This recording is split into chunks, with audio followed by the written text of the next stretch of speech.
What if you found a portal to a parallel universe? What if you could slide into 1,000 different worlds? Where it's the same year, and you're the same person, but everything else is different? And what if you can't find your way home?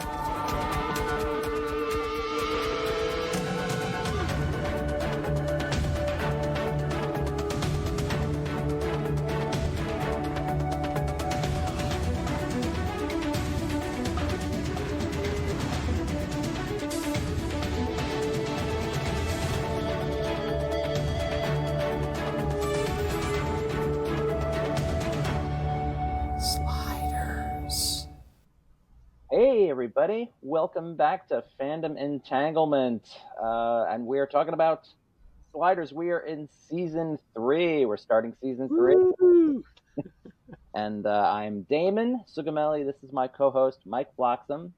Hello, hello. And joining us for the first time, we have got, from Fate's Wide Wheel, Sam Fain. How are you, Sam? Hey Damon, I'm good. Mike, how are you guys? Good, Sam. It's a pleasure to be here. This is something that we've talked quite a bit about over the past year plus, perhaps. But I've been a little off the radar for a while for a number of reasons. But I'm really glad to be here, and I'm excited to talk a little bit about sliders. It's something I've not had the opportunity to do before. Yeah, I mean, I know it's been a minute. Yeah, I don't know if you want to catch us up on what's been going on with everything, or Sure, I can give you the capsule version. So basically, about a little over a year ago, right after Quantum Leap, the revival had been canceled. I kind of was forced into taking a bit of a pause because my basement flooded, and that's where my studio space is. So I was kind of having a hard time, figuring out what would be the best way for me to record. And I had spent so much time recording in, other places and other spaces that to not have my studio anymore felt like such a shame. So it took a couple months to kind of come back. And then I recorded a couple of episodes of Fate's Wide Wheel after that. And then I got really busy, especially around the holidays. Some folks that listen to Fate's Wide Wheel might know this, but for those that don't, I also work as an actor, and I picked up a bit of stage work here in the Chicago area, and between that and then doing some marketing work for kind of my day job, I just had no time for anything, and I was feeling very burnt out. And especially after the cancellation of the show, I was definitely in that sort of, like, for the podcast, this existential crisis area where it's like, what do I talk about now? And my goal had always been that I would eventually talk about something other than Quantum Leap, because I knew, we knew when we started the podcast at the very beginning, before the revival was even being talked about, that we had a finite number of episodes to draw from. And when that was over, we would figure out somewhere else to go. And I kind of started to do that. JJ Lindell, who's an amazing graphic designer and artist, who created some incredible fan posters for Quantum Leap, as well as doing professional work for a number of other properties, including like Star Wars, Star Trek, X-Files, etc. He had co-hosted with me on a few episodes, and we talked about things like Twilight Zone and a number of other, media and pop culture properties. But I just didn't have the time to focus on things there for a while. And the couple of times when I thought about coming back, there were a number of things that were just sort of getting in my way, honestly. And I had a couple of blocks, but the truth is I actually have 2 episodes in the can, ready to go. I just need to actually drop them, figure out when to drop them. And one of them is something that's very near and dear to my heart. It's an episode about Doctor Who, specifically about a book that came out last November, and it's the last published work of Matt Dale. I was, he had told me about the book, and I backed the book, and the Kickstarter came. Unfortunately, about 9 months or so after he passed is when it actually delivered. And I thought about doing something last November, and again, I was just so busy, and it just didn't feel like right. I was still kind of raw, and then I let that package basically sit sealed for like 8 months, and finally opened it up and unboxed it and did a video for that and talked about the book, talked about Matt a bit, and got to talk a little bit about Doctor Who, which is one of my favorite things. So that's coming very soon, and then I have another episode that's just a little bit more of a potpourri, so to speak, getting people caught up and talking a little bit more in depth about some of the stuff that I've mentioned here. Oh, all right. Can't wait for it. It's been a while. So before we get into it, what's your history with sliders, Sam? Oh, yeah. So I remember watching the first episode when it aired. I was in high school at the time, and I really enjoyed it. But, like so many things in high school, I felt like I didn't make it appointment viewing, so I didn't get to see like every episode. I saw a few scattered episodes of the first couple of seasons, and then didn't really come back to it until it was in reruns on the Sci-Fi Channel. And I caught a couple of marathons that they did. One marathon in particular, I ended up enjoying quite a bit because there were a lot of episodes in like season 4 and 5 I'd never seen before, and so getting like kind of a taste of some of the the arcs that they were doing and some of the stories, and it was funny because there's some new characters, and I'm like, wait, who are these people? And so I didn't really know what was going on. So it's kind of funny to do an episode from season 3, because I know that was sort of like the big transitional time for the show in a lot of ways. And I feel like it's sort of the beginning of a lot of what I missed initially. So I've not really had the chance to revisit it since. It's probably been about, I don't know, a good 17 years or so since I really sat down and watched a few episodes. When it came on Peacock, I did try to start a rewatch, but again, I just had so much going on that I didn't really commit to it. But after getting to watch Double Cross, it was definitely enough to make me want to to get back in and maybe try to actually do a full watch of the show, because I've never done that.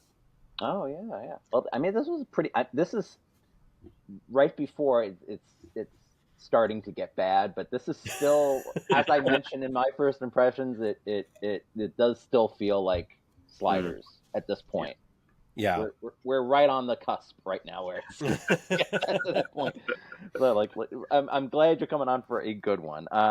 Okay, before we get into it, what's your best sliders whisper? My best sliders whisper. The slider. That's what I've been asking everybody. Okay. If you're up for it. Sliders. Yeah. That's really good. I think that's really good. That's a good one. All right, let's get into it because it is late for all of us. Indeed. All right, I will do the like we typically do. Mike, you have pretty much all the guest stuff here. You're gonna go into your deep dive. Okay. All right, Double Cross. This originally aired September 27th, 1996. It was actually the second episode that aired. It was meant to be the premiere, and we are doing them in production order as we've been doing, so we're doing it first. From the DVDs, on a world quickly running out of natural resources, Rembrandt meets his number one fan, but finds her to be a little too friendly. Meanwhile, Quinn and the others meet Logan, a scientist at Prototronics who's trying to develop sliding. However, they learn her plans for sliding are far from noble. And we have our usual cast: Jerry O'Connell as Quinn, Sabrina Lloyd as Wade, Clevant Derricks as Rembrandt, and John Rhys-Davies as Arturo. So, you want to do our... Well, I guess I could start with Zoe McLellan as the main guest star. Yeah, why don't you? As Logan St. Clair, because she did a few Belisarius productions, including JAG and NCIS New Orleans. Even though I didn't really watch them regularly, I know that she was in those. And then you have other stuff, Mike. So yeah, well, I did watch the later seasons of JAG. I was mostly drawn in by Dean Stockwell's character, actually, but then Zoe McLellan happened to be there as well. Mm-hmm. And I don't know when I mentioned, I kind of had a crush on her at one point. So I did too. She was part of a good reason to keep watching JAG. Yeah, she was in the first 2-3 seasons of NCIS New Orleans and then left the show. I haven't finished season 6 and 7 of that yet. Someday. But yeah, as soon as I saw her name, I went, oh yeah, all right, Jag, NCIS. I felt like she was pretty good at being a bad guy as well. You know, she's a good guy in the other shows, but I also always throw the Trek connections in there too. She was in 2 season 6 episodes of Star Trek Voyager as a character called Tal Celeste, which isn't memorable to me, but next time I do a Voyager rewatch, I'll pick up on it. I feel like almost everybody's had a Star Trek connection at some point or another. Yeah, exactly. There's quite a few in this guest cast. So just I'll try to go through this as quickly as possible and not dwell on too many details. But so the deep dive continues. Mary Morrow, who played Monique, had appearances on The Fresh Prince of Bel-Air and Family Matters. She sure plays a mean, crazed fan in this episode. Lester Berry as Elston Diggs, his first of 6 appearances in the season. So is he our new Gomez Calhoun, essentially? Yes. Yeah. Yes, he is. Before they probably just give up on doing anything like that. Well, it's because of the production, and I think Tracy Torme actually created the character specifically for this whole, like, being the new hotel person, because they change. Right. We'll get into that with the locale. Yes, exactly. Michael Brian French as Adrian Fain. He had a recurring role as Jack Pearson on Orange is the New Black, and also a Quantum Leap connection. Oh. Jack Kerouac in Rebel Without a Clue. Oh, okay, I see it now. Yeah, it took me a while, but yeah. Okay. He's got different colored hair, but same guy, only a few years apart. And finally, from the guest stars, we have Diana Castle as Mrs. Arturo. To me, she was familiar. I don't know why, but maybe from her appearances in Planes, Trains, and Automobiles, and she was in 2 episodes of Seinfeld. Maybe she just reminds me of another actor. I'm not sure. But and our co-stars, we have Charles Noland as the desk clerk, probably best known as a reporter named Steve on The West Wing. I think I recognize him from Wayne's World. Skip. Oh, geez. Sorry, Skip. Dalrecht as guard number 1. He has over 150 credits on IMDb, and most of them are voice acting. One that stood out to me, though, was he was the voice of Vicious in the English dub of Cowboy Bebop, which I've watched numerous times, but I've never watched a dubbed version, so I've never heard his voice. He was also in 3 episodes of Babylon 5 as a guard, again. And he was in The Naked Now of Star Trek The Next Generation as a engineering crewman. So I'll watch out for him next time. Watch those things. We had Michael Marich as guard number 2, who sadly died less than a month after the episode aired. He was only 27, but it was a heroin overdose. So that's, explains the young age. David L. Nelson as Michael. He only has one other credit. He was a Husky player in The Sixth Man, which was just a goofy movie, 90s movie. I went to see it in theaters way back when it was out. I don't remember him specifically. I just found it funny that he only has 2 acting credits. Warren Sweeney as Vendor. So no hot dogs, only Geomash. What a world. He was familiar to me, not sure why, but he was in 3 appearances as a Dr. Harriman on The X-Files and over 100 credits elsewhere on IMDb. So, he was probably all over the place in the 90s and 2000s. Michael A. Krawick as Hobo, which is the guy who was on top of the train with Remy. He's heavy on the Trek connections. He was Strawn on Enterprise in Carbon Creek, so one of the 3 Vulcans who were in disguise. Ramin on Voyager in Day of Honor, and Samuels on Deep Space Nine in The Maquis Part 1. So, one big role, probably a couple of smaller roles, but pretty cool to have all these overlaps. Chris Iyer as Maitre D. I don't know what character that was. I don't remember. Yeah, I don't know either. I'm not Yeah. sure. If someone can tell us who he was, where he appeared in the episode, please mention it in the comments, because I struggled to remember, pick up this face, the character. But the actor also had a single appearance on Babylon 5 and Star Trek Enterprise, and he played 3 separate characters on JAG, overlapping with Zoe McLellan. So we're almost there. Jerry Del Sol as Passenger. He only has 23. I shouldn't say only. He has 23 credits on IMDb, but the biggest number of appearances was he was in 13 episodes of Arliss, spanning all 7 seasons of that show. And Monty Perlin as Motorcycle Guard. He later appears in season 4's Genesis as a forklift driver. Oh, okay. So, a forklift operator. All right. So everyone had something interesting about them. Sometimes we just skip some of them, Sam, if there's not much to say. But I felt bad leaving anyone out this time. So, and there's your deep dive.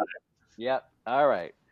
So, written by Tony Blake and Paul Jackson, directed by Richard Compton, and the worlds we are visiting designated on earthprime.com are San Angeles. Well, it's pretty easy designation. San Angeles and Lotus Land, which he does call Lotus Land at the end. So, yeah. All right. So, you're a guest, Sam. What are your first impressions of this episode? I thought that it did a really wonderful job of drawing us in and knowing, as you had mentioned, I believe it in a message to me, even before when we were kind of setting this up, that this was produced first, but didn't air first is kind of mystifying, because it certainly feels as though it's the perfect, season premiere. And in particular, I think one of the things that was surprising in doing a little bit of background research is that since they had moved production from Vancouver to Los Angeles, even more so, it felt like this was the perfect changeover in so many ways. If I'm going to be brutally honest, I could kind of take or leave the Rembrandt, B plot. I thought it was fine. I understand that one of the kind of hallmarks of Sliders is that they had to find ways to kind of separate the characters, because it's hard to have all of them together all the time. Mm-hmm. But inevitably, I think what ends up happening is that more often than not, one of the stories is more compelling than the other side of the story, especially if they're not necessarily working in concert with one another. So it was fine. There was some levity. I think that one of the things that I did enjoy about it is that even though there were humorous moments, I really enjoyed how Rembrandt took it seriously. Like this wasn't, especially as things started to turn and get a little bit more stalkerish. He certainly took it seriously, and I think that helped maybe elevate it a little bit. But even his escape was a little silly, with climbing on top of the train and belted himself in. But that said, the A plot I thought was really, really well done. I really enjoyed all of the scenes with Arturo in particular. I thought that, sort of the quasi reunion with his double's wife was really well done. And, while not necessarily drenched with emotion or the kind of, depth that it could have had if this were some sort of 2 or 3 part episode or whatnot, that given 45 minutes, it was handled really, really well. And I thought that his time with Wade or the double of Wade was very effective. I enjoyed it quite a bit. And then of course you had all the stuff with Quinn and Logan, which again, not to skip too far ahead, reading some of the behind the scenes stuff and knowing what happened with, or what didn't happen for that matter, with Logan's character is such a shame, because again, this episode sets things up so well. And I feel like ultimately there's a lot of wasted potential that comes out of this episode, which is too bad, because overall I enjoyed it. There were definitely a couple of odd production moments that I noticed, odd edits, cuts, ADR that was very weird. There's one moment where Logan, I think, pulls out the controller or something, or the timer, and it was clear that was not the original shot. Like, I don't even think it was the original actor. It was like this weird insert, and it was like, what in the world is going on? And some of the ADR, like I said, especially at the beginning of the episode, definitely stood out. But, you know, again, all of that aside, I did think it was a really strong 45 minutes, and it made me want to watch more Sliders, which, again, I think if you're, you know, getting ready to have a season premiere, you know, that's the number one thing you want, is that you want viewers to watch this and be invested enough to continue watching. So, again, reading some of the behind the scenes stuff that I did after the fact, I was kind of like, oh, wow, they really screwed the pooch on this. But, you know, that said, no, I did enjoy it. And I thought that that A plot was handled very well, and there was a lot of really great intrigue. I do wonder, you know, and I try not to do this too often. You know, certainly over in Fate's Wide Wheel, I tried not to do this very often, but sometimes I do think it's worth asking the question. I wonder what the episode would have played like had we not been let in on the fact that Logan was Quinn's double so early. I think that, you know, there could have been some interesting things done with that. But that said, I think that at least, you know, they kept it a secret from him, you know, so the reveal for him had some impact. But I think maybe it could have had a little bit more impact for the viewer had we not known up front. And then I felt like the ending, it felt a little rushed, and I don't necessarily mean them sliding out. I mean, when Logan slid in after them in Lotus Land, there was definitely it. I don't know. The scene itself I enjoyed. I thought that it was a cool moment when she went to shoot Wade, and, you know, the bullet getting sucked back in to the hole and all that sort of stuff. Like, I thought that was interesting, but there was something about it, and it made me question after reading some of the behind the scenes stuff, is did they have to change anything? Did they rush it on purpose? Did they, you know, but even then it was like, no, because it seems still well set up that Logan's going to reappear at some point, even though of course she never did. And so, there was something about that just felt a little off to me. But other than that, like I said, overall, I did enjoy the episode quite a bit. And I felt, after watching it and then after reading some of the behind the scenes stuff, I felt very lucky to be able to come on the show and talk about this episode specifically. Yeah. So thank you. Oh yeah, you're welcome. Yeah. I don't have much to say because you kind of brought up a lot of it too. But I think that I said something, I couldn't put my finger on what exactly it was that felt a little different. I think that's kind of what, I think that's some of the things you pointed out, Sam. It's like something felt a little off, even though it still feels very much like you know, it still feels like it's one of the last few season 3 episodes that still feels like Sliders before it all turns to crap, basically. So. But yeah, that was the change in production. It just, something about it felt a little different, but I still enjoyed the episode. So, Mike, you're. Yeah, I think we're 3 for 3 on the head scratching around why Fox wouldn't have wanted to launch the new season with this episode. It's a great story, sums up what's been going on so far really well, introduces a potential new enemy aside from the Cro-Mags. You mentioned you're not quite sure what feels different, but everyone has a fresh look. So maybe that's what you're feeling as well. Like Quinn and Wade have shorter haircuts. Arturo has quite long hair now. And at least in this episode, Remy has a very shiny suit going for him. And apparently new boots that get scuffed up. So overall, I think it's a great episode. The bleep, again, what, like Sam said, the B plot was gimmicky, but I guess they had to fill some of that time somehow.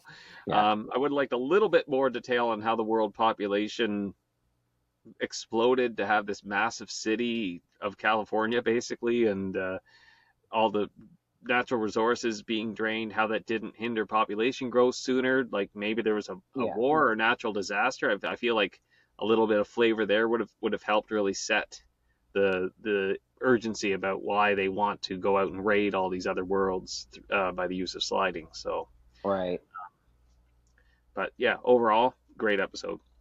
Yeah. Wasn't Remy's clothes, wasn't that like basically what he was wearing in the pilot when he was on his way to sing the anthem? It looked like it. I thought it was more of a goldy color he had in the pilot, Yeah. but did he have all the ribbons on as well? Mm-hmm. Did he have the ribbons on? I didn't even notice that. Yeah, he said, "Oh, it's the '90s." Well, he had it in the pilot, but I don't know if he had it.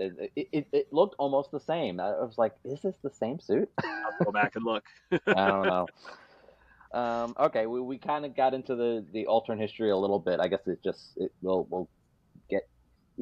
That's a good point, Mike. That like I don't know why I wasn't sure if it was because everybody was crowded in this big Uber city, and that's why the resources. I mean, like horses are on the endangered list too, because everybody's using horses, Yeah. I guess, and all this stuff. But anyway, so Sam, what we kind of do is we kind of break down. We just kind of go a little, not quite scene for scene, but we have our points here that we just kind of mention things, and if you have anything to add, just you bounce off of us.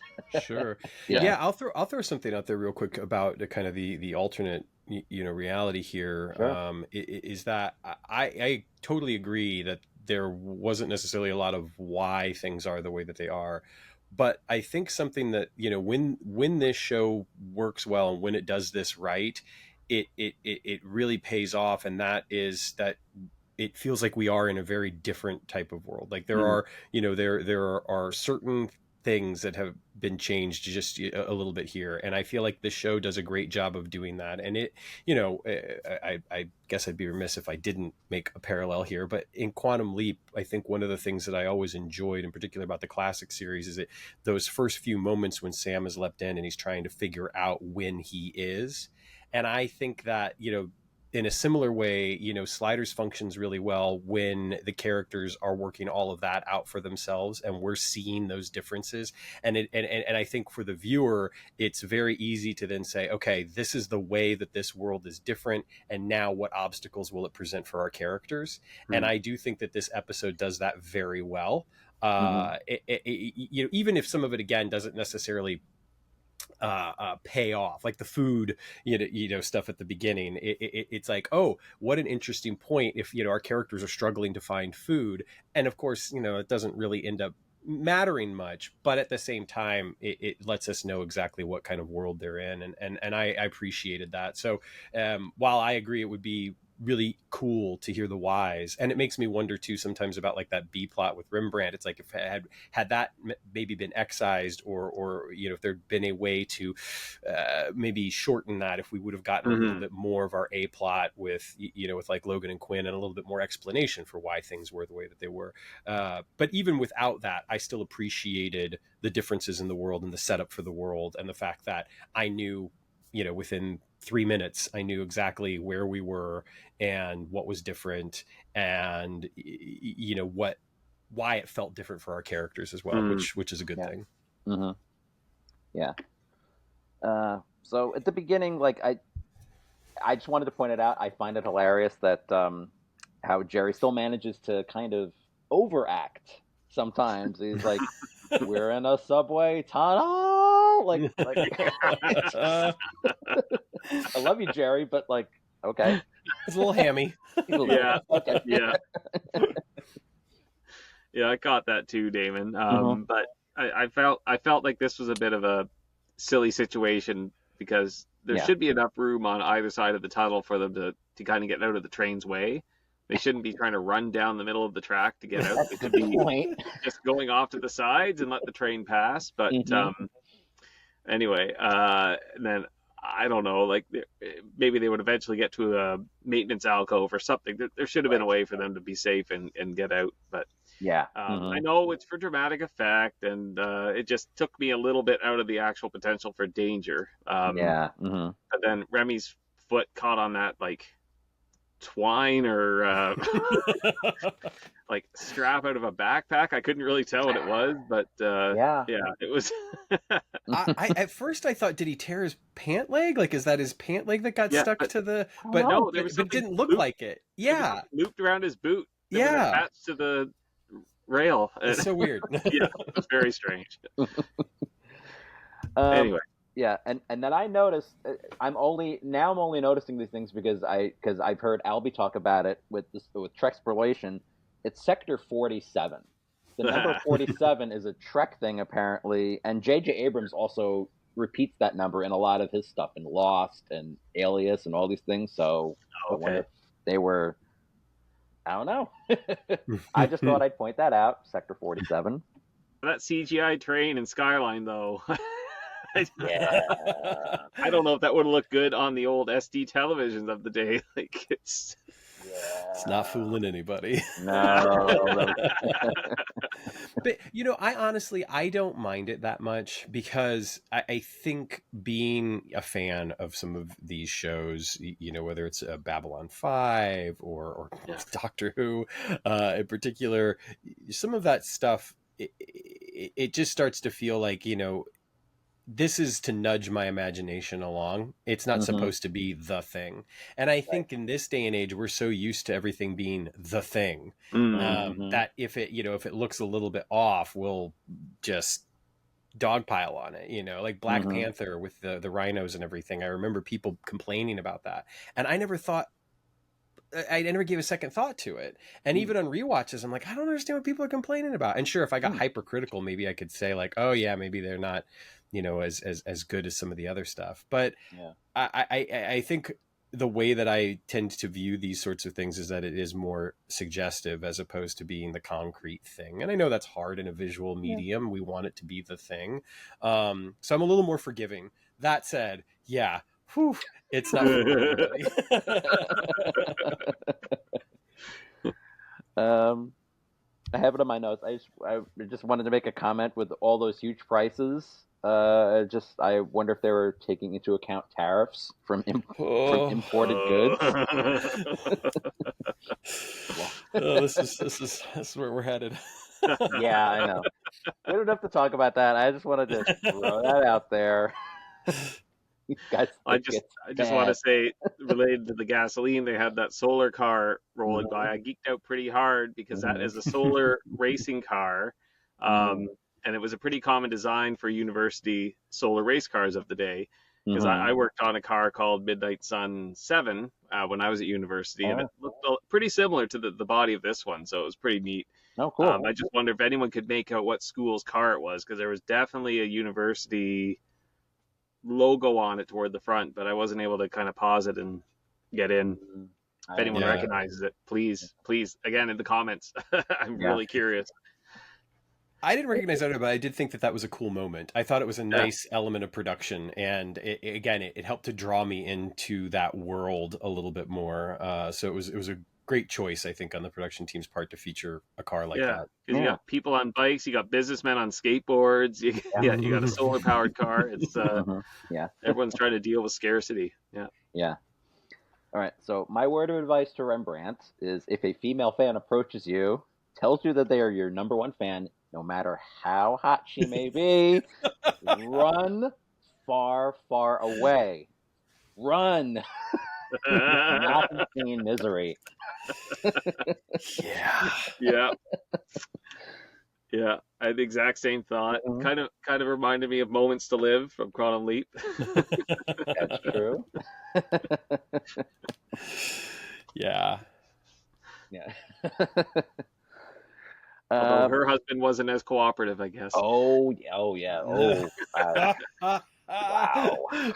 He was not a happy camper, wasn't it? I'm sorry. What was that, Sam? Sorry. I said he was not a happy camper. Oh yeah, no. And I don't know. They were running down that alley. I know it's a long alley, but did they not see that was a dead end? That always threw me a little bit too. I figured, like, see them running, and they're zooming out so that we see that it's a dead end. It's like, didn't you guys see that? Come on. Realistically, I feel like they should have seen that. It is. I will say that there were a couple of moments, in the episode, and I this is not something new when it comes to, I think, this type of show even, but those moments when our characters basically have to be dumber than we are, and and it's kind of like, because I agree with you, like, why didn't they notice that, and I think sometimes there's a better way to put our characters in peril, or there's a way to tell that story without, making them kind of look foolish in order to have some sort of, visual tell so that the audience gets it first. Right.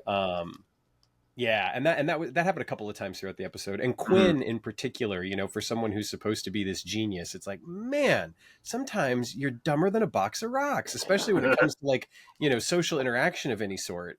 Which is not necessarily, I guess, too out of the ordinary for some people that are very, very, intelligent in other ways. But yeah, that was surprising to me. There were a couple moments when I was just sort of like, if you can reprogram this timer in like 10 seconds, shouldn't you be able to kind of know that there's something up, that there's something else at play here during, during the course of this episode and the plays that Logan is making. But all that aside, I hear you, because I do think that there are better ways sometimes to get across that our characters are in danger than having them do something that ultimately makes them look a little stupid. Yeah. After they get captured, meanwhile at Starfleet headquarters, Prototronics. I love how they use that the water treatment plant. It's fantastic. And the Japanese garden. Yeah. Oh, okay. Yeah. See, I missed that. Okay. Yeah.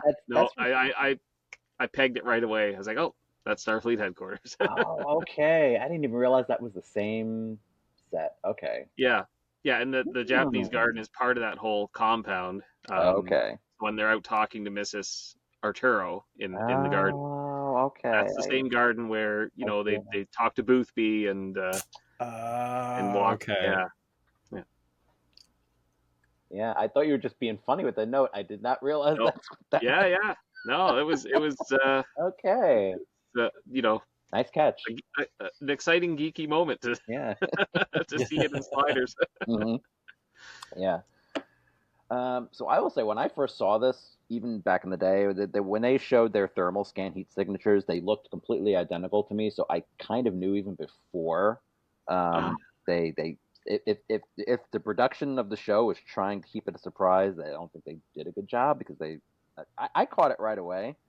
But and I do have something it's kind of what Sam said before. Like, I do feel it would have worked better if we didn't get the actual reveal about that they were each other's doubles until like toward the end of the episode. But that's kind of getting into it. But you have something to say in response to me, Mike, about that. Well, it's funny because I did not pick up on the heat signatures being the same until it was revealed, and we were told that she was the double. But then my memory's unlocked of this episode, and I recalled the rest of the A story, but Remy's B story was rather forgettable, so I didn't remember what happened there. But yeah, it was. I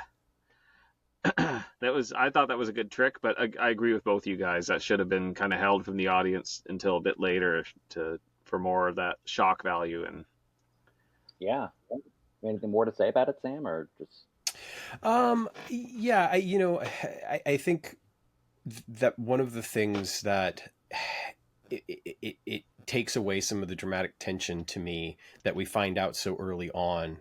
That Logan knows, because now at this point, everything that Logan does, we know that, she's hiding this secret, that she's doing it for her own ends. And I think that, as our characters discover more and see that Logan was responsible for, killing Arturo's double, and we see, Logan trying to manipulate Quinn and all of this sort of stuff, I feel like, had we not known that she was the double, and had some of that information kind of been saved for a little bit later in the episode, I feel like the reveal would have held a little bit more impact, and that the episode itself would have felt a little bit just more tense. The stakes might have felt even a little bit higher, because again, the episode is very good, and I do think that it's a very high stakes episode, especially in terms of our characters being close to finding a way home, for instance. But I think it could have been ratcheted up even a little bit more, and the reveal coming so early, and the because the reveal isn't just that she's Quinn's double. The reveal is that she's our villain, that she's the bad guy for this episode. And I think had that been saved a little bit, the gut punch of finding that out later, especially after she, tries to initiate some sort of romantic relationship with Quinn, like all of this sort of stuff, it would have potentially been a little bit more meaningful, more impactful. Mm-hmm. Maybe I should just bring that up now, because I wanted to bring it up at some point in the discussion about that like Logan is basically coming on to herself.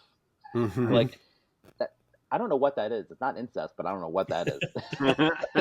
That is maybe the biggest thing that kind of took me out, was even I think when I watched it way back when, is like, this is kind of icky. Yeah, yes. However, one of the things that I felt like it did is it told me the lengths to which this character was willing to go to get what she wanted. Mm-hmm. And also, I think that it's clear that this character has a pretty big ego, right? Mm-hmm. And that idea that, I mean, in a very literal sense, due to the, science fiction of it all, she's so in love with herself, right? That, she thinks that she is right, to so far to the point that she's willing to, kill the man she'd been sleeping with, right? Like she having an affair with. Like, she clearly has a very high investment in herself. So for me, as icky as it might have been, I bought it in a weird way. I bought that she would be so intrigued by the proposition of having this romantic interlude with her double. I don't know. It may, in some ways, it made her a better villain for me. And it also, again, knowing what we know, that she doesn't come back, it sucks, because I really would have loved to have seen the way that would have developed in future episodes, to see what that relationship would have been like, especially because we get so little of Quinn being able to really react to the realization of exactly who she is and what she wants and what she's doing, that I feel like in future episodes, scenes between them could have had the potential to really sizzle, because you would have had these, the same person essentially, right, with these completely opposite perspectives and viewpoints. And I think it would have created some really great drama. Yeah, just finishing my thought on that. At least it did seem like even when they were trying to get intimate, like they both felt like something was off. You could tell they kind of hesitated. So at least there's that. It's kind of like that Back to the Future thing, where it's like, something's not right. I feel like I'm kissing my brother. Right. I thought I had the same thought. Yeah. I just wanted to bring that up. I know I kind of skipped ahead in the notes, Mike, but no worries. You're allowed to do that. No, I know. What else did I want to mention here? Monique said that her father invented the paperless toilet. Isn't that a bidet? Isn't that what that is? Right? It's the 3 seashells. Yeah, my wife said the same thing. Like, isn't that a bidet? I know we've been enjoying the luxury of our bidet seat for many years. So. I don't know what I did before a bidet. I know, right? It really is life changing. Yeah, I know. I wonder her father's so rich. Yeah. So, and then also, because they're all supposed to meet up back at the Dominion Hotel, which is very clearly not the same hotel we've been seeing them stay at the past 2 seasons. Oh, it's definitely had a major makeover on this world. Right. Yeah, it is not it. Well, I guess because they're kind of gonna move away from it, because they're still supposed to be in San Francisco, right? And it's just like all the experiments that they're conducting were sending the wormhole like hundreds of miles away, and things were come back burnt or whatever. Rembrandt's the one who basically went to L.A. to spend like a few days with Monique or whatever. All right. So, and that's why he recognizes Diggs, because Diggs is supposed to be the L.A. character. Yeah, I think, right? Yeah.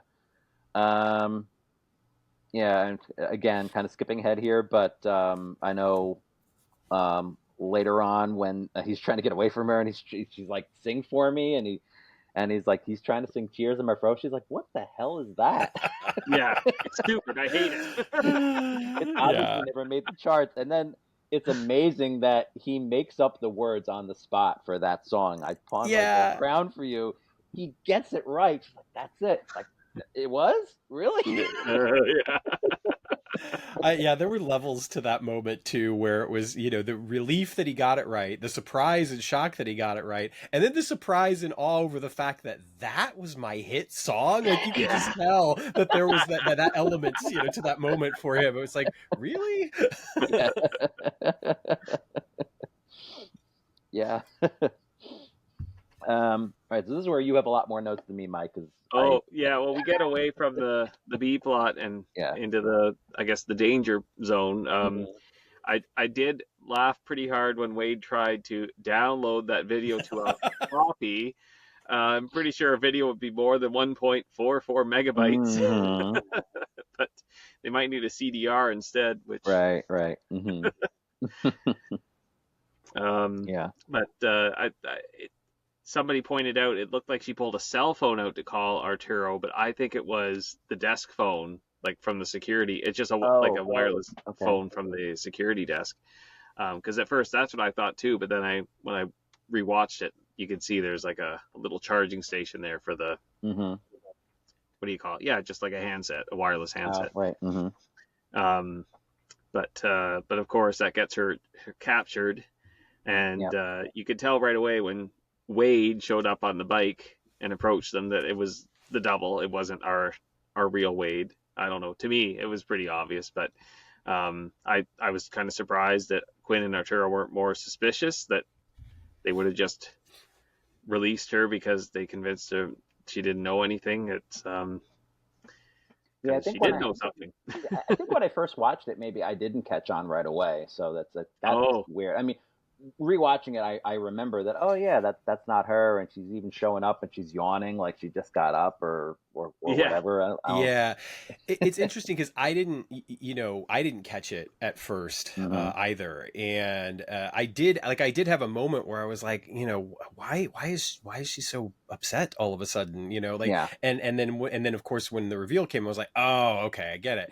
But even with that kind of that little bit of a tell, it definitely flew past me until Arturo figured it out, and then I was like, oh okay, yeah, no, I got it. Yeah. I don't know. I don't know how I picked it out. I just instinctively went, "That's not our Wade." Just something about about her expression. Something about. I think that was just Sabrina Lloyd's subtle acting. I think that was all Sabrina.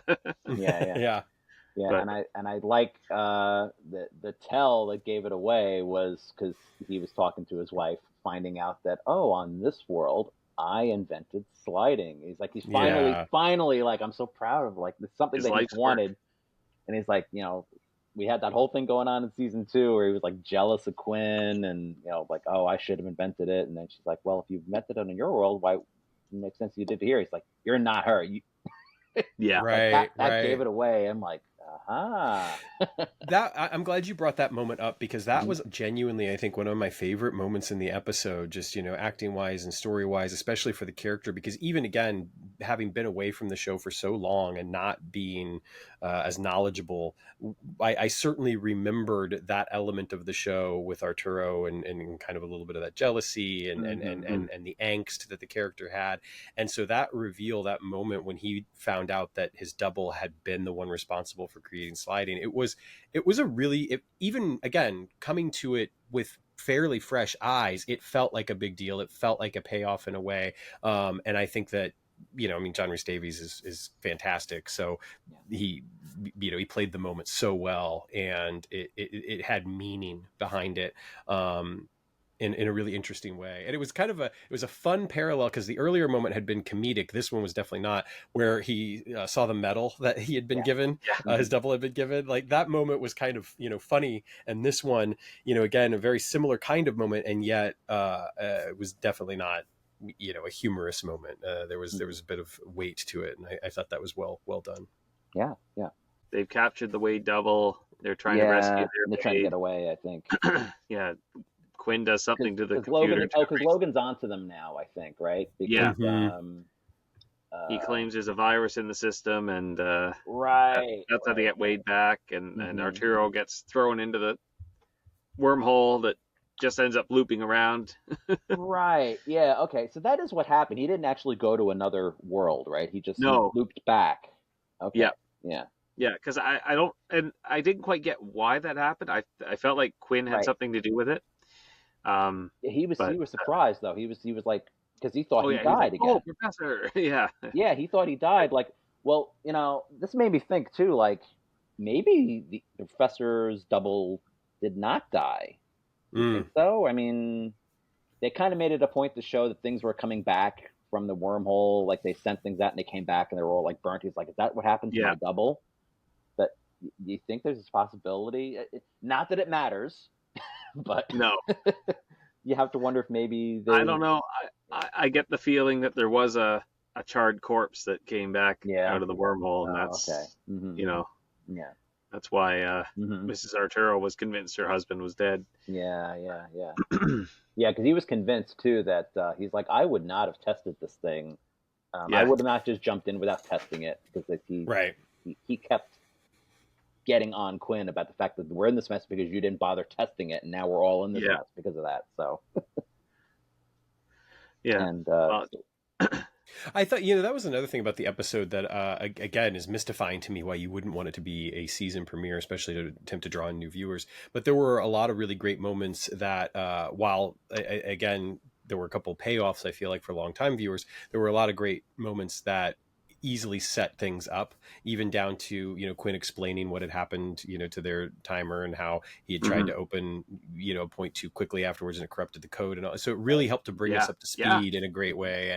And again, the stakes were suitably high enough that these people want to get home, and so it was very strange to me. Again, what an interesting choice, and not something out of the ordinary, especially for a network like Fox. I mean, one only has to look at Firefly, for instance, but it's such a strange thing, especially when based on some of the stuff I was reading, they wanted the show to do well. They wanted the show to be a certain thing that it wasn't necessarily supposed to be. But again, if you're invested in a show and you want it to be successful, then why kind of counter program? Because it doesn't feel like it's, I don't know, it would behoove them to not use this as a great way to introduce the show to new viewers potentially, with all the changes. But anyway, I think that those moments, especially after we kind of figure out what's going on, and Arturo is able to figure out that his double has been killed, and Logan was responsible, and Wade being kidnapped and the double and all that sort of stuff. Again, the dominoes really fell very, very quickly. And I think to me, it almost felt like the end was rushed just a little bit. And another reason why I kind of like, did we need as much of the B plot as we got? Because would it have given us more time to maybe get a little bit more? And I suppose if the intent was, of course, to bring Logan back and to follow up on these storylines, you didn't necessarily need to do that. But because that didn't happen, I feel like it would have felt like a much more complete story and complete episode had we gotten a little bit more time at the end. Right. Mm-hmm. Yeah, I agree. Well, what I liked was those getaway cars. They were just absolutely hilarious. All these single occupancy, like, looks like personal electric vehicles. I'm really curious about their real world purpose. Were they some kind of prototype, or were they I don't know, were these things that were on the market? I don't know. They were pretty sweet. Yeah. It was a little funny seeing them all like drive away like that, and like like each took a car to try to get away. Yeah. Yeah, and then the brownout, the power brownout, conveniently right before they're about to slide. Yes. And that's like the big twist when they land on the next world, and Rembrandt spots Elston Diggs, and he's like, "Wait, we're in LA?" He's like Los Angeles. He's like, "We're still in San Angeles?" "No, you're in Los Angeles." What? Like, yeah, I did like the explanation that to expand their geography was that Logan had switched their stabilizer. So I guess that also helps with the real world situation where filming is now in Los Angeles. So right. Yeah. And I love how Arturo has that line, "I hate Los Angeles." Yeah. Oh yeah, he's like, "I loathe LA." Yeah. Well, that's one of my favorite quotes. It was like toward the beginning. I'll mention that in the quotes, but yeah. Yeah, and then like Logan follows them, and there was every intention, I think, because I looked it up beforehand too. They definitely had a plan, at least to have her like in a few more episodes, and I think it was going to end with her like making a sacrifice, like she was going to change her allegiance to save Quinn or something. So they were definitely going to explore it, but then for whatever reason, Fox being Fox was like, nope, we're not doing this. We just they wanted to do straight like action stories, like rip off of bad B movies like later on, which we're gonna see. The only other note I have about this is I don't know where I had heard it. Like I don't know if I had read it on like on the Reddit or in the Discord or something. I did not realize that I think this is one of the only episodes where every main character has their double represented in some fashion. Because we never really, I mean, we don't see Remy's double, but we know he has a double and Wade has a double. Yeah. Everybody's got a double. It's usually not all of them. That's true. Right. Yeah. So I don't remember where it was. Like recent, I heard that too. I'm like, oh, I never caught that. Cool. That was the last thing I had about that. So yeah, the LA thing. This is what we're doing now for season 3. So they had to come up with an explanation as to why they changed everything. And I don't know. It starts to show. Right. It starts showing pretty soon.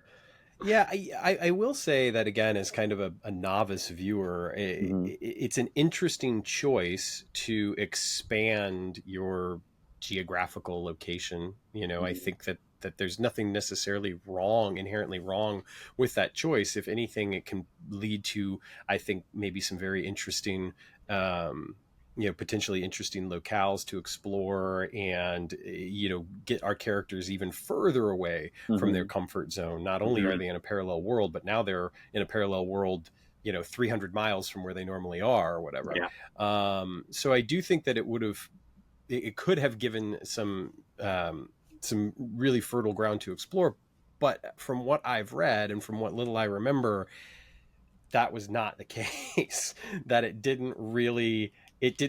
creatively, it did not feel like a choice, and it did not feel like something they explored. It just kind of felt like this gimmick to explain the fact that everything's going to look different because we're not shooting where we were before. Yeah. And they didn't want to like necessarily do a lot of the same characters that we had before, and all that stuff. There was one other thing.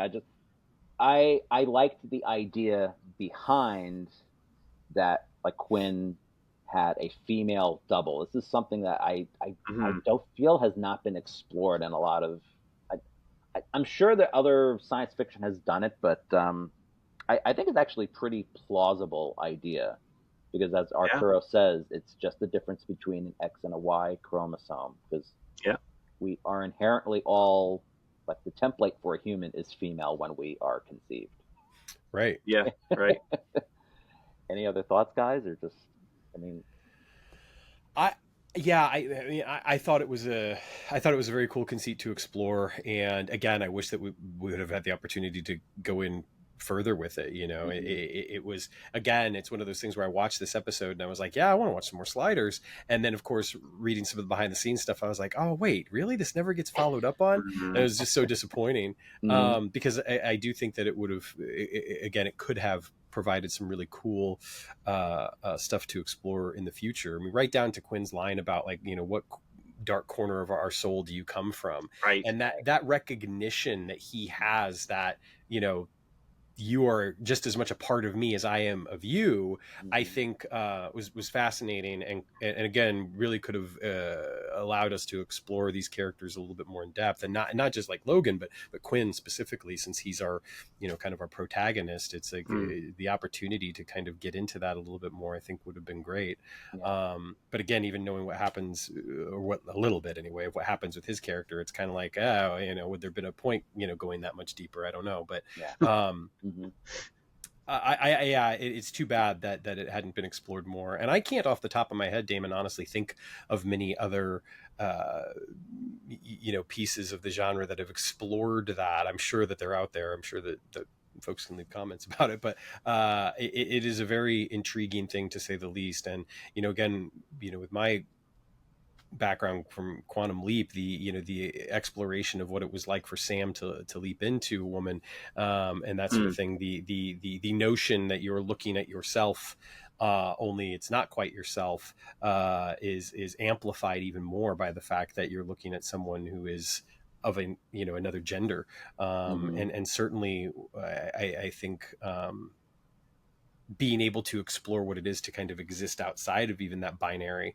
And again, I don't think that a show in 1996 or 97, whatever, was going to explore that. But I do think that, one of the things that I always would try to do on Fate's Wide Wheel is sort of contextualize an episode of when it was set, when it was written, and when we were talking about it. Right. And so thinking about this episode in terms of when it aired and now where we are today, I think that the opportunity to explore what that means for a character, and how you're not any different necessarily just because of gender, would be a very interesting and valid topic for exploration within science fiction. And so it'd be very interesting to see how a storyline like that would be handled today compared to the way that it unfortunately wasn't handled 30 years ago.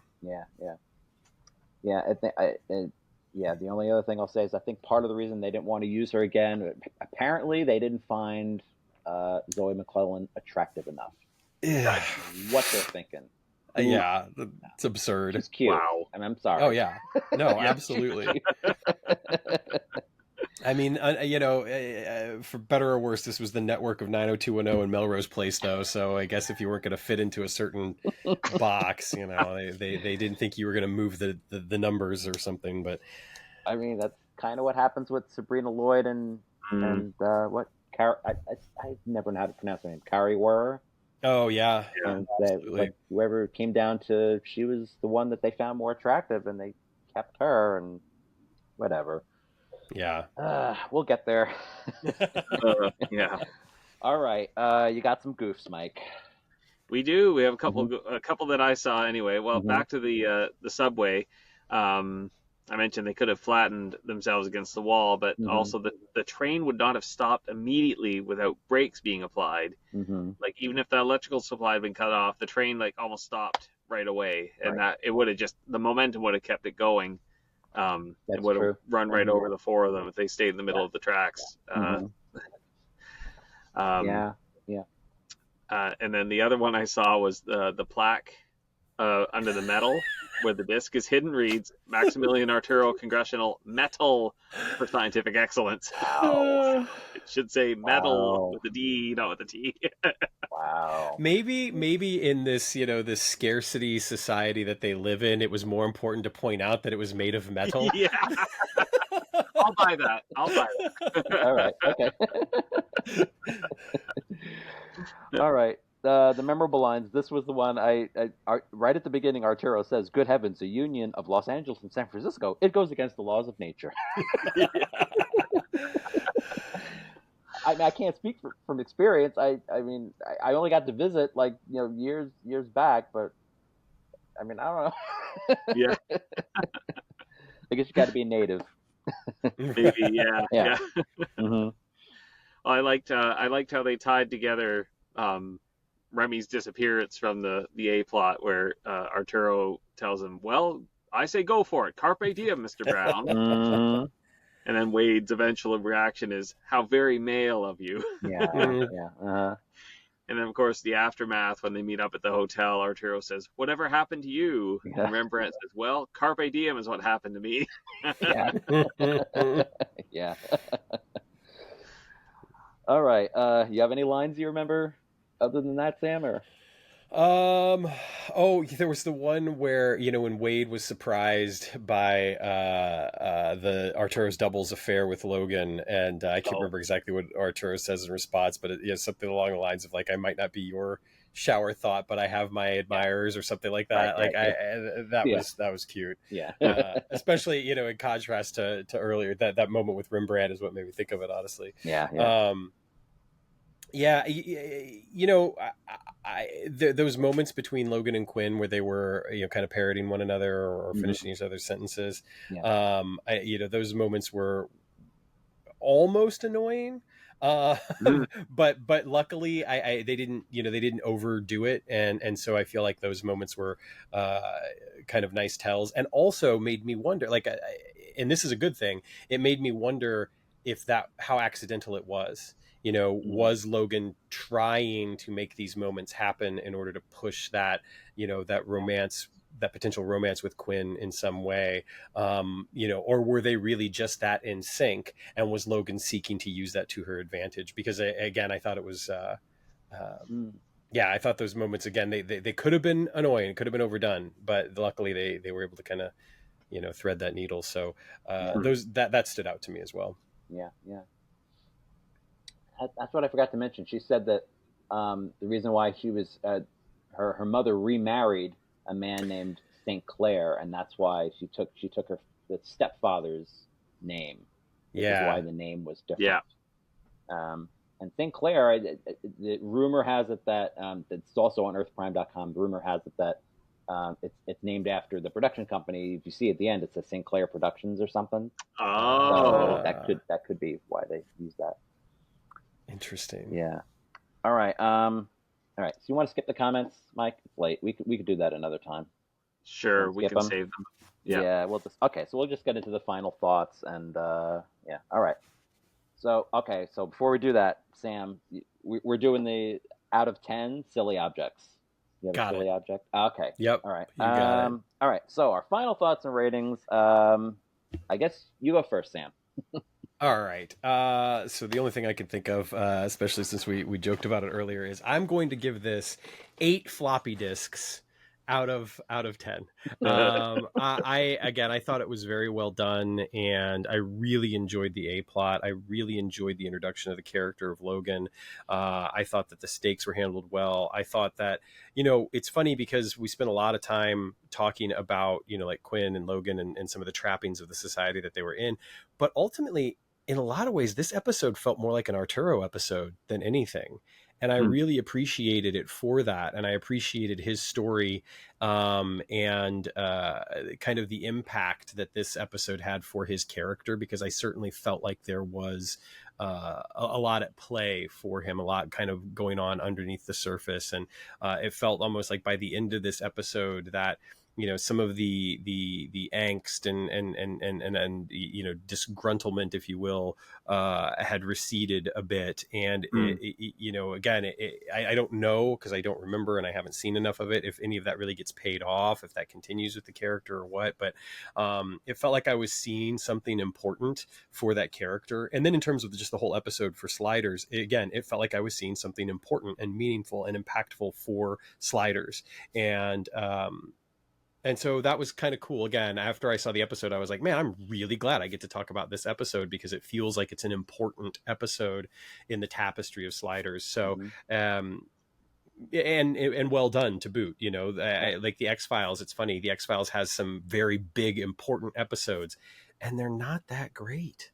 It's like the Monster of the Week episodes are like just aces, but some of those big, myth arc episodes sometimes fall flat. And so to have this episode that feels meaningful, important, and is good on top of all of that, easily gets 8 floppy disks that can somehow carry a video of Logan murdering Arturo.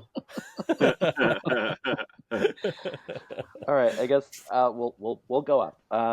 We'll go up in the ratings. I'm not too much, too much higher than that. I like I said, there were a few things that took me out, like that, mainly the thing with the romantic thing going on between them. Just felt a little weird. But I did like the episode overall. This is always one of my favorites. Is one of obviously like one of my favorites from season 3. I was going to rate it, like I thought I would rate it higher, but like after watching it, I'm like, it's still good, but I think I'm still going to give it 8.5 orders of Geomash out of 10. Probably just because it's maybe not a 9, because I still had some of those like the CGI is like noticeable. Some of the stuff just felt like a little off, but it's still good. So I think you're the highest one, Mike. I guess, yeah. Yeah, those things didn't bother me so much. I just kind of pointing them out, I guess, for discussion. But yeah, again, it feels like a continuation of season 2 to me. It kind of picks up where season 2 left off. There's, I think Sam mentioned, there's a lot of payoff here for fans who've been watching. But I feel like if you were a new viewer, you could jump into the show at the very start of season 3 with this episode and have no trouble missing the first 2 seasons. And that's really what should have happened. But it has all the markings of a great episode. It's got the intrigue, the action, and the humor. It's kind of like a core Sliders episode. Definitely going to be one of the best of season 3. And for me, I give it 9 Windows 3.1 screens decoding sequences out of 10. Yeah, good. Thank you, Sam, for joining us on this. We were talking about this for quite a while. I'm glad we could finally make it happen. Yeah. Me too. Yeah. Thank you so much for having me. This has been a lot of fun, and it's been great to be able to talk about something that's not necessarily, in my wheelhouse. I mean, obviously over at Fate's Wide Wheel, I get to kind of call the shots. So I know a little bit more about what I'm talking about, but it was a lot of fun to be able to revisit Sliders, especially after so long, having not really seen an episode other than like the first 2 or 3. Again, I watched those when it came onto Peacock a couple of years ago or whatever, when it first, dropped. But, other than that, it had literally been probably a good 17 years since I had seen an episode of Sliders. So, and it's not for lack of desire. There were a number of times when I almost picked up the DVDs or, wanted to attempt to rewatch or whatever. But so it was really great to be able to come into something and not be too steeped in it and just watch it with fresh eyes. And again, like Mike was saying, what a wonderful way for somebody who hadn't been in touch with Sliders in a while to get back into it, because it did all the things that I think an episode like this would have wanted to do. And it's a shame that it doesn't necessarily get what it deserves after. But yeah, I really appreciate it. Thank you guys so much for having me on the show. It was a lot of fun. Yeah, if you want to join us again in the future, unfortunately it starts getting worse. But if you want to join us again, we'd love to have you. If you want to just tell everybody how they can reach you, while they're Sure. Yeah.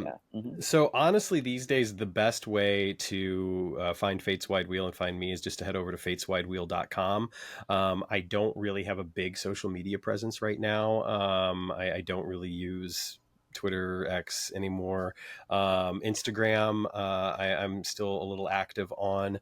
But if you head over to fateswidewheel.com, it's got links to everything, including the YouTube channel, which the YouTube channel has everything up. So if you're interested in, kind of taking a dive into the Quantum Leap revival in particular, you'll find a plethora of interviews and reviews for the entirety of that show's run, including interviews with the stars like Raymond Lee and Caitlin Bassett, writers, directors, producers, Dean Georgeris, Drew Lindo, etc., which was a lot of fun to be able to conduct those. Of course, some of my favorite interviews ever were with Deborah Pratt, who created Quantum Leap, the original series, and also had a hand in the revival. So you can check those out, including any other content that's on there. Nothing's locked behind a paywall or anything like that. Speaking of Deborah Pratt, she just launched a Kickstarter for Warrior 1 Absolute Edition. So check that out. You can find all of that info over on the Instagram, or of course if you head to just if you just search for Warrior One Absolute on Kickstarter, it'll pop up. So hoping to chat with her again in the near future. But fateswidewheel.com, that'll give you everything. It includes a link also to the shop, which I don't mention necessarily for my benefit. I mention it because of JJ Lindell. JJ's an amazing artist, and you can find all of his merch over on jjlindell.com, which there's a link to through fateswidewheel.com, because we've collaborated on a few things in the past. But he's got amazing posters for, or art for, Star Trek, Star Wars, X-Files, etc., and of course Quantum Leap as well. So that's about it right now. I keep a little bit of a low profile. We'll see what happens once I get the show back up and running. Like I said, I have a couple of episodes in the can and ready to go. It's just releasing them and doing it in such a way that I know I can follow up on it all, and make sure that I'm not just leaving people hanging. But yeah, and if you're in the Chicagoland area and you want to see me in person, you can come to Oil Lamp Theater this fall for Gaslight, where I'll be on stage again, which I'm really looking forward to a great deal. I've been on stage there quite a few times over the past couple of years, and it's a great place to work. Nice storefront theater here in Chicago. Nice. All right. Okay, so take us out, Mike, with what's up next. All right, sure. Well, next up in the production order is Rules of the Game, where we will join, which was, in reality the season premiere, but we don't count it as such. So joining us for that episode will be Will Pleasant returning. Yeah. So we look forward to chatting with Will again. Yeah. In the meantime, please be sure to like and subscribe to our channel here. Share your opinions in the episode, on the episode in the comments below. We'll do a roundup in future videos. We skipped it today, but we'll save them. You won't get missed out. We also have all of our links directly from our website, fandomentanglement.com. But if you want to just shoot us an email, it's fandom.entanglement@gmail.com. You can scoot over to Facebook and join the group there, facebook.com/fandomentanglement. We're on Blue Sky, fandomentanglement.bsky.social, and Mastodon, fandomentanglement.mastodon.social. Yep. All right. So until next time, I'm Damon. And I'm Mike. I'm Sam. We'll see you then. Bye, guys. Keep sliding. Keep on sliding.